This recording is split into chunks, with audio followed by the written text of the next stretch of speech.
Hey, what's up, fam? Welcome back to the channel. How are you guys doing today? I have these three stories I want to get to because I have to take my daughter somewhere. I had no idea because I've been out of the loop. My daughter just had her baby this morning, and I saw this on the way home, and I'm like, okay, I'm gonna have to go live when I go home. Okay, let's just jump right into it. Hit that like button as you enter. It is good to see you here today. I hope you are having a really great week. We're gonna start off with the Diddy story first. Hey, how you doing? Welcome in. I can barely see. These glasses are dirty. Hey, Joshua, how are you today? Okay, let's see if I can read this with these glasses that need cleaning. I'm just getting home from South Carolina. Um, okay, so the headlines I saw was that Diddy was arrested. And I was like, what? And I told you I would come back on when something major happened. This is major happening here, okay? A lot of people have been waiting to see this man go down for a long time. Felt like he had been getting away with way too much. And I also have what's going on with Trump and the attempt assassination and who the person is. And also, y'all, there is a new virus out there. So I'm definitely want to cover this in a short span of time. I got 20 minutes to hit it and quit it because I got to get out of here. But let's start with Sean P. Diddy Combs. I'm not going to go through the whole thing, but federal authorities are charging Sean Diddy Combs with racketeering, trafficking, and transportation to engage in prostitution, according to an unsealed indictment against him by the U.S. District Court for the Southern District of New York, released on Tuesday. The details of Combs' arrest indictment have been revealed after the music mogul, who was the subject of a trafficking investigation and a pair of federal raids that was arrested in New York City on Monday. The producer was taken into custody based on a sealed indictment.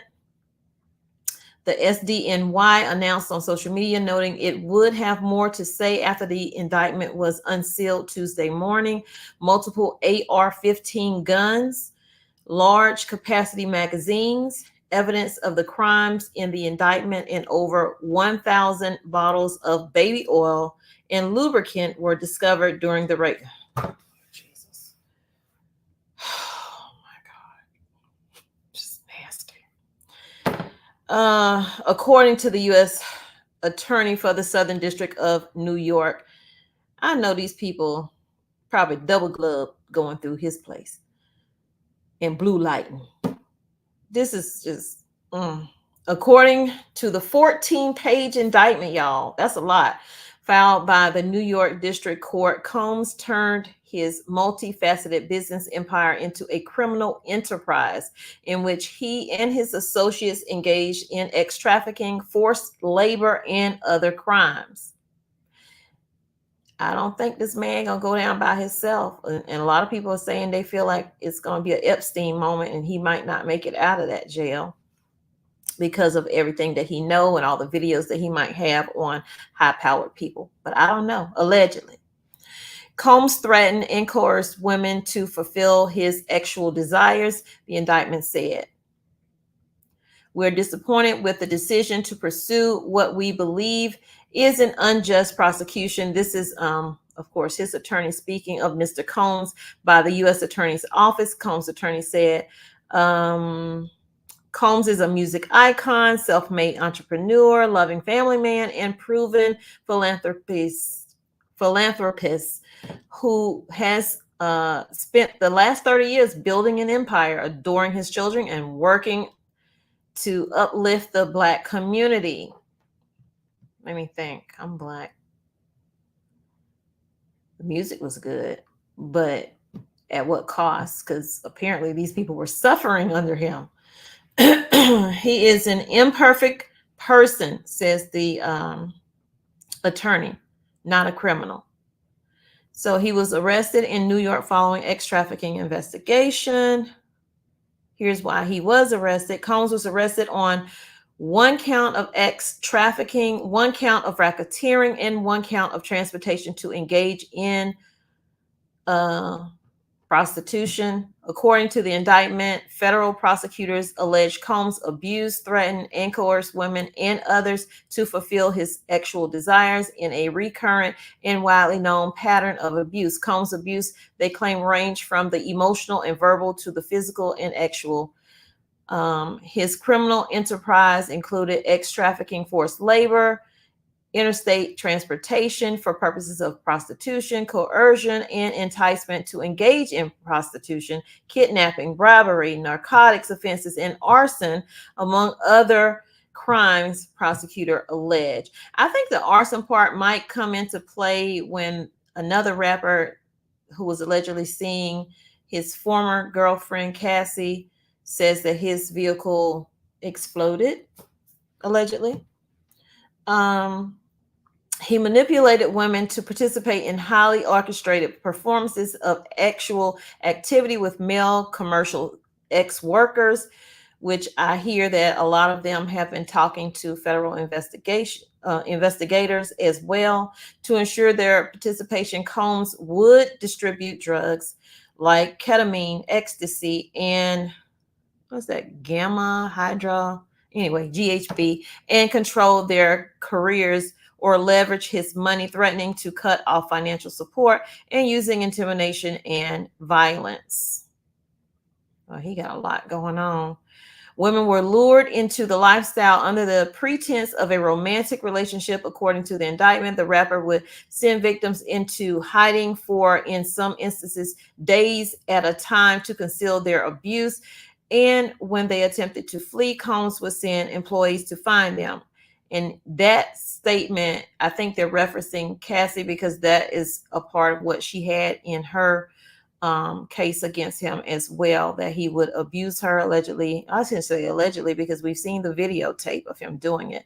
He would abuse her, send her away for weeks at a time in a hotel. He would even call in doctors to work on her so she wouldn't have to go to the emergency room or wherever. So allegedly. Prosecutors allege the abuse occurred from the late, or at least 2009, in which Combs punched, struck, dragged, and kicked various women. The indictment also alleges the abuse extended to his employees and witnesses of this abuse, employees including security, household staff, and assistants were also used to cover up his abuse and commercial X operation. Williams, who is, let's see, U.S. Attorney Williams, the U.S. Attorney, says for the Southern District of New York, addressed the media during the press conference on Tuesday. Williams said the investigation is very active and announced prosecutors are seeking pretrial detention, meaning Combs faces jail time. Most likely they'll set a bond. Now, what that bond would be, I don't know. Whether or not they're going to make him surrender his passports because he has his own private plane or jet, and he may go off like Russell Simmons did, allegedly to Bali, where there's no extradition there. So anyway, they say that he was cooperative in the investigation. He knew that this was coming down, so he's been in New York for a week now, and the arrest happened on, I guess, Monday. The U.S. Attorney also referred to a letter his office sent to the U.S. Magistrate Judge in which he asked her to consider detaining Combs because if released, he remains a serious flight risk despite the conditions offered by the counsel and is at a significant risk of obstructing justice. Williams' letter also outlined alleged efforts by Combs that suggest victim tampering, including efforts to conceal his action with victims who received grand jury subpoenas. And he's known to have done this in the past, y'all. So I think that's why they put that in there, allegedly. The letter notes that no bail package can reasonably assure the safety of others in this case, and that Combs' attorney have asked for a $50 million bond and home detention at the media mogul's multi-million-dollar home in Miami. I'm not going to get into what is a freak off, but that is what is alleged to have been happening for years, way into the 90s, allegedly.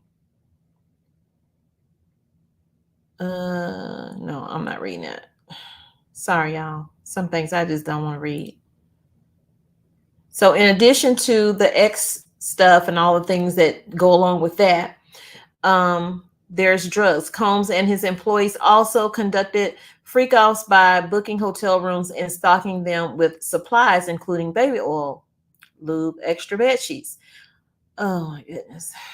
And lighting, according to the indictment. In the raids of Combs' home in March, Los Angeles and Miami law enforcement seized more than 1,000 bottles of baby oil and lubricant.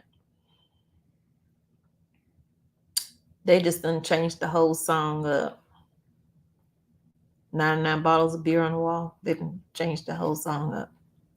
One freak off cost what? One of the freak offs caused $46,000 worth of damages to a New York penthouse hotel room in 2012, which Combs subsequently paid to cover. Wow. What in the halibut? During the raids, police also seized 3 AR-15s with the serial numbers scratched out, found in Combs' Miami bedroom, and a drum magazine. Combs himself brandished guns to intimidate victims. It says that in the indictment, y'all. Williams added, in addition to the guns and supplies mentioned in the indictment, authorities obtained more evidence of Combs' crimes. He liked to record everything. That's really going to be his downfall. He's been recording since the 90s. That's going to be his downfall. Let's see. Diddy's arrest follows lawsuit from Cassie Ventura and Dawn Richard. Dawn Richard was a part of making the band, and then she was also a part of his Dirty Money group that he created afterwards. Diddy's wave of legal troubles was spurred by a bombshell lawsuit filed by ex-girlfriend Cassie Ventura back in November. The R&B singer accused the mogul of trafficking and physical abuse, with both settling the lawsuit for an undisclosed amount the following day. Like, she filed that lawsuit, which they had been in negotiations for over a year. And then when she felt like he was really disrespecting her, when he went to the award show and he was like, he wanted to thank a bunch of people, and he thanked Cassie for holding him down in his dark times. And I think that did it for her, because right after that was when she just put it out to the public, and then he, paid her off the following day. So it's like she probably has way more to say than was in her paperwork. So at the time, Diddy admitted to no wrongdoing, but months later, after CNN released video of the rapper striking and dragging the Me and You singer in 2016, he later apologized in the May Instagram video and said he makes no excuses for his behavior. But y'all, he took that down too after that, when he realized people wasn't falling for his self-pity moment. Other high-profile lawsuits included one filed by the Love album Off the Grid producer Rodney Lil Rod Jones Jr. in February, accusing Diddy and his associates of participating in ex-trafficking venture. In June, Michigan inmate Derek Lee filed a civil lawsuit, alleging back in 1997 there was sexual assault with him and Diddy. This month, the convict was granted $100 million. I covered that, by a judge after Combs failed to respond or appear in court. In response, Combs filed a pair of emergency motions on September 12th to dismiss the multi-million-dollar judgment. Earlier this month, Dawn Richard, formerly of the Bad Boy Record Girl Group, Danity Kane, and trio Diddy Dirty Money, sued Combs on 21 counts of sexual assault and battery, sex trafficking, gender discrimination, and copyright infringement. Other recent lawsuits have come from former model Crystal McKinney, an unnamed 17-year-old girl, then fashion student April Lampros, and then college student Joy Dickerson Neal. who has accused the producer of sexual assault during incidents in the early 1990s into 2000. So that's what's happening with Diddy. Let's go over here and find out what's happening with Trump, because this is all crazy. This is a crazy week. This is a crazy week. Hey, y'all, welcome in. I see you. Please hit that like button. I don't know where the likes are, but it does help this video get out to more people and does help my channel grow. And it tells me, you know, I need to keep doing what I'm doing, or either I'm going to stop what I'm doing and do something else. So if I'm talking fast, it's because I have to leave here in a few minutes and I have 2 more stories. Let me see. I have to find it here. Let's go to Trump, and then we're going to go to the new virus that's out here causing a ruckus. Hold on, y'all can't see. So is that it? No, that's Diddy. Nope, that's the other thing. Here we go. Here's one of them. Oh no, that's the one on the suspect. So I'll just do the one on the suspect, because we all know by now that there was an attempted assassination on Trump yet again. The guy's name is Ryan Ruth. The suspect is an apparent assassination attempt against Donald Trump, is a staunch supporter of Ukraine, who was rejected by the country's armed forces and failed to make much of the contribution to the war effort. Ryan Wesley Ruth is his name, 58 years old, who appeared in court on Monday, is from North Carolina. But this ain't my hometown. I just live here. It's from North Carolina and spent most of his life there, but most recently lived in Hawaii. He voted for Trump in 2016, but later turned against him and made statements of support and contributions to other politicians. See, what they know about him is he is suspected of going to the Trump International Golf Course in Florida on Sunday, armed with a SKS-style rifle. The FBI recovered the weapon and scope, 2 backpacks, and a GoPro camera from an area heavy with brush cover. Law enforcement alleged that Ruth fled the area when a Secret Service agent fired in his direction after spotting a rifle barrel poking out of the bushes. Because he was outside of their scope, like what they block off and all of that. So he thought he was good, but they saw him. He is not believed to have fired his own weapon during the incident and is not believed to have had a clear line of sight to Trump at any point. So this is where President was here preparing at his 5th hole. It says, had Trump gone to play the 6th hole, he would have been heading towards the hidden gunman and that's the 6th hole right here. A weapon and other belongings were found abandoned next to the perimeter fence right up in here. Palm Beach County Sheriff said 2 officers spotted Ruth's vehicle, a black Nissan, and followed it for 45 minutes. Ruth was stopped on Interstate 95. I know that they did shut down part of 95, a major highway, and they arrested him. He has been initially charged with federal firearm offenses. The affidavit states that Ruth's phone was in the vicinity of the covered area for 12 hours. The car, a Nissan SUV, was later determined to have number plates which belonged to a 2012 Ford, which had been reported as stolen. BBC Verified found a number of social media profiles matching Ruth's name. Ruth repeatedly touted his work in encouraging foreign fighters to go to Ukraine to battle against Russia. However, most of his organizing appears to have happened while he was in the U.S., not in Ukraine, where in 2022 he was rejected by the country's international legion due to his lack of combat experience. The FBI is still investigating his links to Ukraine and has sent out multiple requests to companies for return on his phone and social media accounts. There are also pro-Palestine, pro-Taiwan, anti-China messages on his profile, including allegations about Chinese biological warfare and references to the COVID-19 virus was an attack On his Twitter post from 2020, Ruth suggested he voted for Trump in 2016, but became disillusioned, writing, "I will be glad when you are gone." Ruth also posted online urging President Joe Biden and Vice President Harris to meet victims of the attempt on Trump's life in Butler, Pennsylvania in July. So that's what they know about him. Let's go on, and they're just repeating more of it. So I'm going to go to this new virus that's out here that I guess we got to be careful about. It's so much. It don't make no sense. Let's see.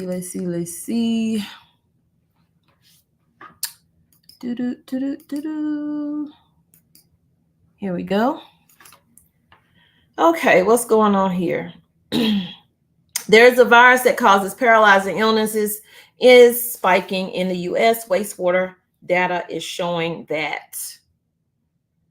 A respiratory virus that sometimes paralyzes children is spreading across the U.S., raising concerns about another possible rise in polio-like illnesses. Wastewater samples have detected a significant escalation in an enterovirus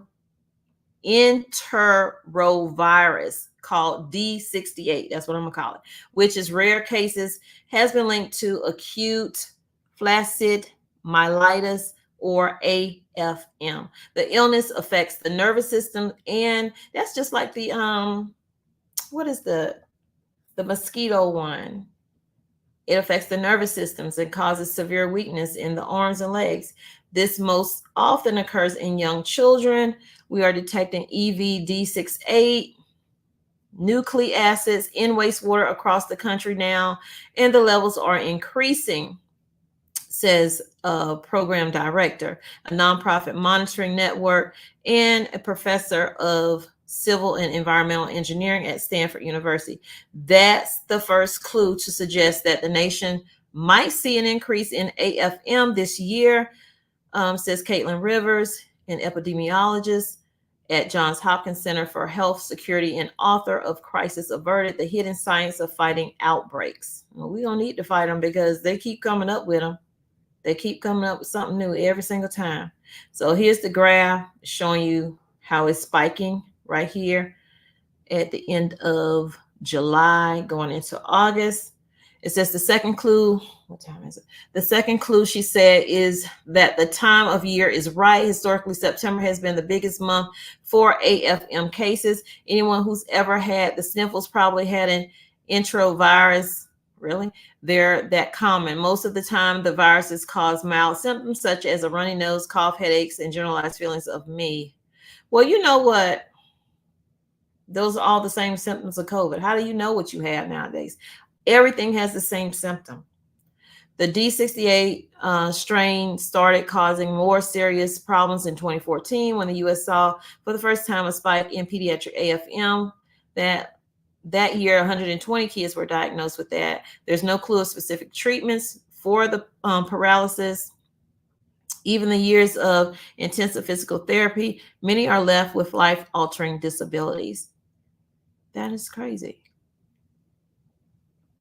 So that's what's happening, y'all. They say the pattern stopped in 2020 when the nation went into lockdown because of the COVID pandemic, drastically reducing viral spread. That year, just 32 cases were logged. The spread of D68 picked up again in 2022 as lockdowns were lifted. Curiously, a rise in AFM cases didn't follow. It's almost like they released COVID to try to get rid of the AFM. I don't know. I'm just talking. So thank y'all for coming in. I appreciate y'all for coming in. Let me go back over here. Hey, y'all. Hey, Pam. Hey, Shatika. How are y'all? Y'all see all the stuff that's happening. I tried to cover it in one video. It's a lot. It is a lot. But I'm a grandma again for the 7th time, y'all. I'm a grandma again for the 7th time. She had a baby boy. Let's see.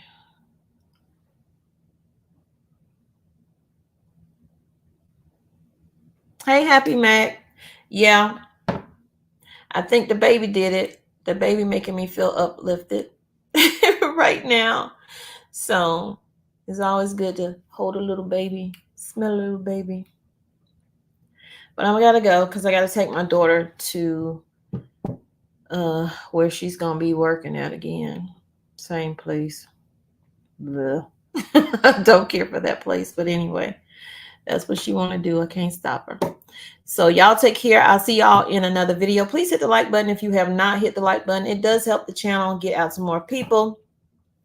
They stifled my last video with, updating y'all on the truck driver.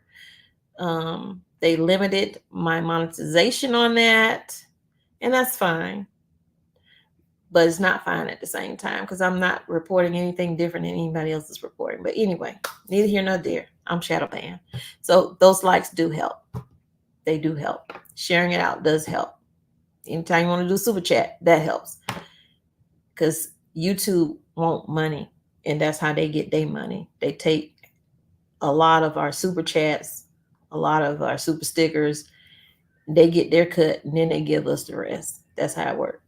So it's whatever. Y'all take care, because after I do what I got to do with her, I'm going to be recording from my other channel because I need to record for that channel for doing Uber Eats. So y'all take care. Love you. God truly loves you more. He created only one you. Be the very best you could be. And when you are, please go out and spread God's love. Peace, love, and light. Thanks for being here on TOMMYBITES TV Homestead.